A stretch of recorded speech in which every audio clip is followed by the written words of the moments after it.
Bag যদি না দেস তাহলে তোর বাবাকে মেরে ফেলবো।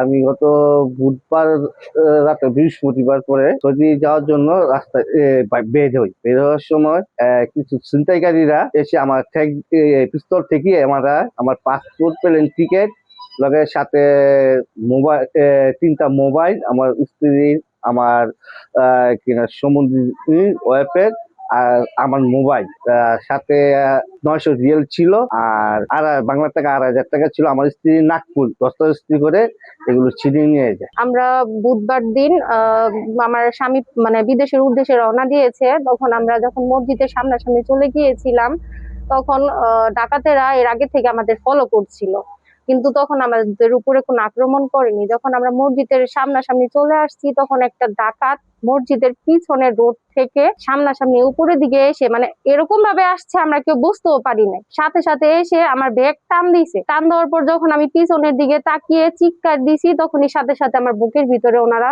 অস্ত্র ঠেকাইছে। অস্ত্র ঠেকানোর পর বলতেছে তোর গলায় চেন আছে, চেন বের কর, তোর গয়নাগাটি কি আছে এগুলা সব বের কর। বুকে অস্ত্র ঠেকিয়ে আমরা সবাই মানে আতঙ্কিত হয়ে গেছিলাম যে হঠাৎ করে আসলো কোথা থেকে, আমরা কেউ বুঝতে পারিনি। নাকে ফুল ছিল সেটা ছিনিয়ে নিয়ে গেছে। তারপর আমাকে ছেড়ে আমার হাজবেন্ডের বুকে বন্দুক ঠেকাইছে যে তোর পাসপোর্ট, তোর যে ব্যাগটা আর কি প্রবাসীদের সামনে থাকে সেই ব্যাগটা আর কি কেড়ে নিতে চাইছে। আমার হাজবেন্ড দিতে চাইনি। যখন আমার শ্বশুরের বুকে বন্দুক ঠেকাইছে উনি দিতে বাধ্য হয়ে গেছে যে বন্দুক ব্যাগ যদি না দেস তাহলে তোর বাবাকে মেরে ফেলবো। তো এই বই আমার হাজবেন্ডের বুক থেকেও ব্যাগটা মানে দিতে বাধ্য হয়ে গেছে।